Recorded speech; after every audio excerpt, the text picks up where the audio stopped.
زوجہ سے کے ہاتھ کے ذریعے انسان ڈسچارج ہو سکتا ہے. حیا کے خلاف مسئلہ ہے لیکن یہ بہت پوچھتے ہیں لوگ, کچھ مسائل بولتے ہوئے مجھے خود ایک دماغ پہ بوجھ ہوتا ہے. تو زوجہ کے ساتھ تو یہ جائز ہے.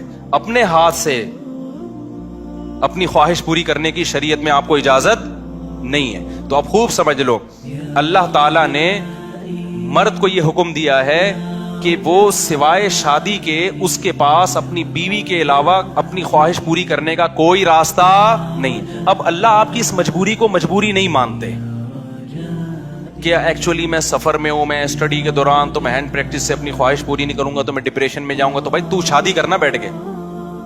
اگر آپ یہ کہتے ہو کہ مجھے رشتہ نہیں مل رہا تو اپنا معیار گراؤ. آپ بولو کہ میرے اسٹینڈرڈ کا نہیں مل رہا تو اسٹینڈرڈ کیا کرو, بولو نا کم کرو. آپ اللہ میاں کا یہ حکم ہے, اپنا اسٹینڈرڈ کیا کرو, آپ کم کرو. یہ بھی قرآن میں ہے, وَمَن لَّمْ يَسْتَطِعْ مِنكُمْ طَوْلًا أَن يَنكِحَ الْمُحْصَنَاتِ الْمُؤْمِنَاتِ فَمِمَّا مَلَكَتْ أَيْمَانُكُمْ. اللہ کہتے ہیں کوئی آزاد عورت شادی کے لیے خاندانی عورت نہیں مل رہی, کسی کی باندی سے شادی کر لو. عرب میں باندی کا لیول بہت کم ہوتا تھا, اور اللہ نے فرمایا ذالک لمن خشی العنۃ منکم, جس کو زنا یا برائی کا خطرہ ہے نا وہ یہ کام کرے. تو کیا مطلب, اللہ کیا حکم دے رہے ہیں, اپنا اسٹینڈرڈ کیا کرو, بولو نا گرا دو. اور یہ اللہ نے مرد میں خواہش نفس مسلط اس لیے کی ہے کہ نہ چاہتے ہوئے بھی شادی کرے. یہ اس لیے نہیں کی ہے کہ ہاتھ سے فارغ ہو کر اپنے آپ کو ٹھنڈا کر لے اور شادی 10 سال کے لیے مؤخر کر لے. یہ تو مسلط کی گئی ہے, کیونکہ شادی کو اسلام نے آپ پہ نہیں چھوڑا, فطرت نے آپ پہ نہیں چھوڑا.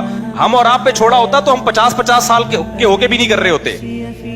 جو کام انسانیت کی بقا کے لیے ضروری تھا نا, اللہ نے وہ ہمارے مشورے پہ نہیں. اللہ چاہتے ہیں کہ نسل بڑھے, تو اس لیے یہ چیز اللہ نے مسلط کر دی ہے کہ لوگوں سے اللہ مشورہ نہیں لیں گے کہ ایکچولی آپ کو کرنی چاہیے کہ نہیں کرنی چاہیے. اللہ مسلط اتنی کر دیتے, آدمی کہتے ہیں بھائی میرا دماغ پھٹ رہا ہے, میں برائی کی طرف جا رہا ہوں, میرے پاس کرنے کے علاوہ کوئی آپشن ہے نہیں, تو مسلط ہو جائے. کیوں, اس کا فائدہ کیا ہوگا, مجبور ہو کے آپ نکاح کرو گے, ایک دوسری عورت کو بھی آپ برائی سے بچا لو گے, اور دونوں کے ملاپ سے اولاد ہوگی جو اللہ چاہتے ہیں کہ نسل بڑھے. یہ تو فیملی پلاننگ والے کہتے ہیں کہ نہیں بڑھے, لیکن اللہ نہیں مانتا ان چیزوں کو. نہیں آ رہی بات, میرا خیال ہے. تو یہ فطرت نے مسلط کی ہے. تو اگر ہم مجھ زنی کی اجازت دے دیں تو اس فطرت جو آپ سے چاہ رہی ہے آپ اس کے اگینسٹ چلنا, بولو نا شروع. مثال کے طور پر فطرت آپ کو بھوک لگاتی ہے روٹی کی, کیوں لگاتی ہے, چوری کر کے کھاؤ. اس لیے نہ چاہتے ہوئے بھی آپ کمائیں, کاروبار کریں یا ملازمت کریں. اس ملازمت کرنے سے کیا ہوگا, صرف آپ کو فائدہ نہیں ہوگا, آپ کے باس کو فائدہ ہوگا, اس کا بزنس چلے گا, اس کے بزنس چلنے سے لوگوں کو فائدہ ہوگا. تو یہ سب چیزیں ایک دوسرے سے کیا ہے, لنک. آپ کو بھوک لگ رہی ہے, اسلام کہتا ہے آپ حلال طریقے سے کما کے کھاؤ. آپ کہہ رہے تھے میں نہیں کما رہا, جب بھوک لگے گی نا ٹائٹ تو آپ کمانے پر کیا ہوگے, مجبور. پھر آپ بزنس کرو گے, اس بزنس سے آپ کو بھی فائدہ ہوگا اور قوم کو بھی فائدہ. تو کچھ کام قدرت ہم پہ مسلط کر کے کرواتی ہے تاکہ لوگوں کو اس سے کیا ہو جائے, فائدہ, ہمارے نہ چاہتے ہوئے بھی فائدہ ہو جائے. لیکن آپ نے کیا کیا, ایکچولی میرے پاس چونکہ ایک ارننگ کا کمائی کا ٹائم نہیں ہے, میں ایکچولی بہت بزی ہوں, میں بہت بڑا سائنسدان بننا چاہتا ہوں. آج کل ٹوپی ڈرامے جو چل رہے ہوتے ہیں, تو میں اگر کماؤں گا تو پھر ایکچولی تو میں بھیک مانگنا شروع کر دیتا ہوں, یا میں چوری کر کے کھانا. میں کیا کروں بھائی, میں اسٹڈی ہے, کل میرا پیپر ہے یار, میں کماؤں کیا, تو میں چوری کروں گا. چوری کرنے سے کیا ہوگا, پیٹ بھر جائے گا. ڈاکٹر کہے گا کہ آپ کے وٹامن سارے پورے ہو گئے ہیں. جس مفتی نے کہا تھا چوری نہیں کرو, وہ آپ کی صحت برباد کرنا چاہ رہا تھا. جیسے ڈاکٹر جو مزنی نہیں کرتے نا, ان کو یہ کہتے ہیں مفتی لوگوں کے چکر میں نہیں پڑو, یہ تمہیں ڈپریشن کا مریض بنا دیں گے.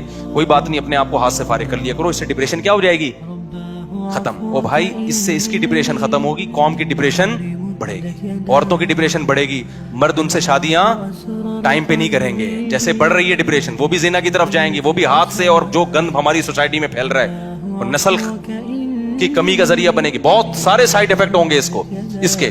تو فطرت آپ پہ بھوک مسلط کرتی ہے, نہ چاہتے ہوئے بھی آپ روٹی کماؤ, امتحان کو مؤخر کر دو, کیونکہ روٹی کمانے کی فکر ضروری ہے, اس سے دوسروں کو بھی روٹی ملے گی, اس کو بھی بزنس ملے گا. تو فطرت جو بیسک ضرورتیں ہیں نا وہ ہم سے نہیں پوچھتی, وہ ہم پہ مسلط کر دیتی ہے. تو صحیح آدمی ہوگا, صحیح ڈاکٹر ہوگا, وہ کیا کہے گا, یار بھوک لگ رہی ہے نا, پڑھائی کو ایک طرف رکھ, تو ایسا کر, کچھ کما یار, کچھ سائڈ بزنس کر لے. اس بزنس سے پھر قوم کو کیا ہونا شروع ہو جائے گا, فائدہ. اگر فری پھوکٹ میں ملنا شروع ہو جائے تو وہ سارا سیٹ اپ کیا ہو جاتا ہے. تبھی تو میں اس کے خلاف ہوں, یہ جو دسترخوان لمبے لمبے بچھائے ہوئے ہوتے ہیں, امیر غریب کا فرق کیے بغیر کھلا رہے ہوتے ہیں. اس کا نقصان یہ ہے کہ لوگ اپاہج بن جاتے ہیں, پھر ملازمت کرنا چھوڑ دیتے ہیں, مزدوری مہنگی ہو جاتی ہے, کیونکہ مزدوروں کو جب فری میں اتنا مل رہا ہوتا ہے وہ کہتے ہیں اب ہمیں ضرورت کیا. ہاں کہیں ایسے مزدور ہوں جن کی دہاڑیاں کم ہوں, وہ ایک الگ بات ہے. تو اب سمجھے اسلام اور دین فطرت ایک ہی چیز کے دو نام ہیں.